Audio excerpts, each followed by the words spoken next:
Selamat datang di YouTube channel saya. Perkenalkan, nama saya Darwin. Hari ini saya ingin berbagi mengenai studi kasus ERD, Entity Relationship Diagram.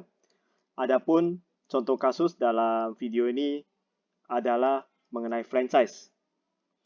Baik, jadi posisinya adalah saya sebagai entitas yang menyediakan franchise. Jadi orang yang ingin berbisnis, dia boleh memberi franchise dari saya.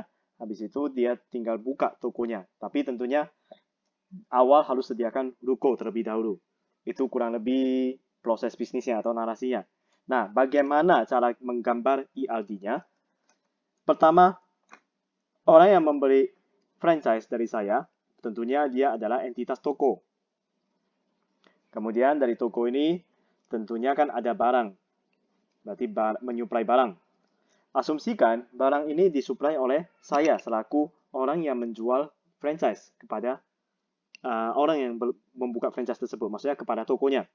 Jadi, toko tentunya kalau menyuplai barang, paling minim pun satu barang, dan bisa banyak. Barang tersebut bisa disuplai oleh, maksudnya bisa menyuplai ke satu toko, bahkan ke banyak toko. Kenapa bisa banyak toko? Karena orang yang membeli franchise dari saya itu bukan satu orang saja, bisa dua orang, bisa tiga orang, bisa banyak. Oleh karenanya, barang disuplai bukan ke satu toko, tetapi bisa ke banyak toko. Dari barang yang bersangkutan, namanya franchise, berarti ada kondisi penyediaan gudang. Apakah gudang dari saya selaku penjual franchise menyediakan gudang tersebut atau dari tokonya yang masing-masing menyediakan gudang. Intinya adalah banyak gudang. Oleh karenanya, barang yang dimiliki bisa disimpan di satu gudang, bisa juga disimpan di banyak gudang. Bahkan satu gudang tersebut bisa menyimpan barang minimal satu, bahkan banyak. Apakah barang dari satu toko? Bisa jadi barang dari banyak toko. Karena kalau gudang yang disewa, itu gudang yang ukurannya luas, berarti bisa jadi satu toko menyewa gudang tersebut, toko lain juga menyewa gudang yang sama. Oleh karenanya, barang yang tersimpan di dalam satu gudang bisa dari beberapa toko. Tetapi kita nggak langsung ke tokonya, kita langsung ke bagian barangnya. Karena dari entity relationship diagram ini mau mengakses informasi toko bisa aja nanti. Namanya join. Berarti join ke barang, nanti join lagi ke toko. Oke, kita balik lagi ke IAD.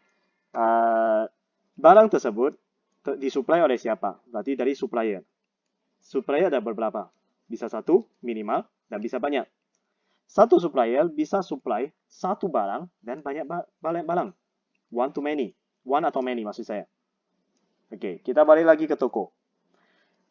Pelanggan adalah targetnya. Jadi, toko bisa menjual barang ke satu pelanggan, minimal pun satu. Gak mungkin dong, toko ini nggak pernah didatangi satu pelanggan pun. Dan satu pelanggan bisa saja dia mengunjungi satu toko yang memberi franchise saya, atau dia mengunjungi toko lain yang juga beri franchise dari saya. Oleh karenanya, minimal satu dan bisa banyak. Kalau kita perhatikan, misalnya saya belanja nih di retail. Setelah belanja saya bayar, di monitor, ada lakukan penilaian. Kadang bintang, kadang jempol, atau jempol ke bawah. Nah, jadi di sini pelanggan bisa aja dia mau menilai toko ataupun nggak mau menilai. Berarti bisa jadi nol atau menilainya ke banyak toko. Mirip dengan contoh yang tadi, menjual. Bisa ke satu toko atau juga toko lain. Sebaliknya, penilaian dari toko ini bisa dinilai oleh banyak pelanggan atau bahkan tidak ada pelanggan yang menilai, memberikan penilaian. Oke, kita perhatikan. Ada hubungan one to one, ada hubungan one to many, dan ada hubungan many to many. ERD franchise dalam kasus ini kebanyakan adalah many to many. Oleh karenanya, relasi yang di tengah ini harus kita ubah menjadi entitas asosiatif. Sehingga kita lihat gambar di bawah. Toko, ini entitasnya sama ya, menyuplai jadi supply. Berarti entitas asosiatif. Menyimpan, misalnya ganti jadi storage. Menyuplai di sini, kita ganti jadi stock. Menilai jadi review, dan menjual jadi order. Jadi kata yang di tengah ini boleh aja kita ganti yang lain. Itu nggak ada kewajiban harus dinamakan dengan nama supply, stock, storage, dan sebagainya. Itu boleh disesuaikan sesuai kebutuhan dan kenyamanan. Nah, sehingga di sini full ya. Kebetulan ELD ini semuanya many to many.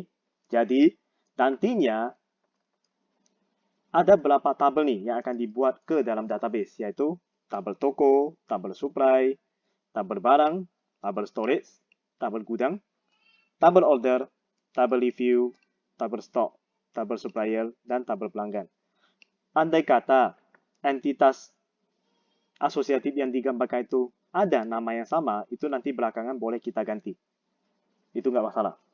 Yang penting adalah jangan pernah ada nama tabel yang sama nantinya.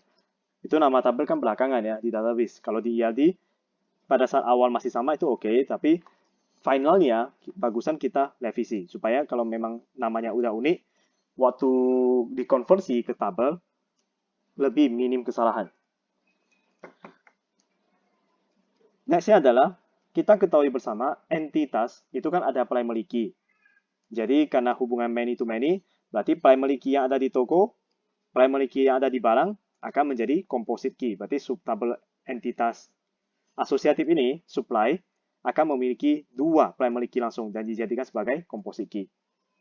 Begitu juga nanti barang dan gudang, masing-masing primary key akan dimiliki oleh tabel storage. Primary key barang dan primary key supplier akan menjadi composite key di stock. Toko dan pelanggan, primary key masing-masing akan ada di tabel review dan tabel order dan dijadikan sebagai composite key. Demikian sharing saya hari ini mengenai studi kasus ELD dengan topik franchise. Semoga bermanfaat dan stay tune terus di YouTube channel saya. Saya Darwin, terima kasih.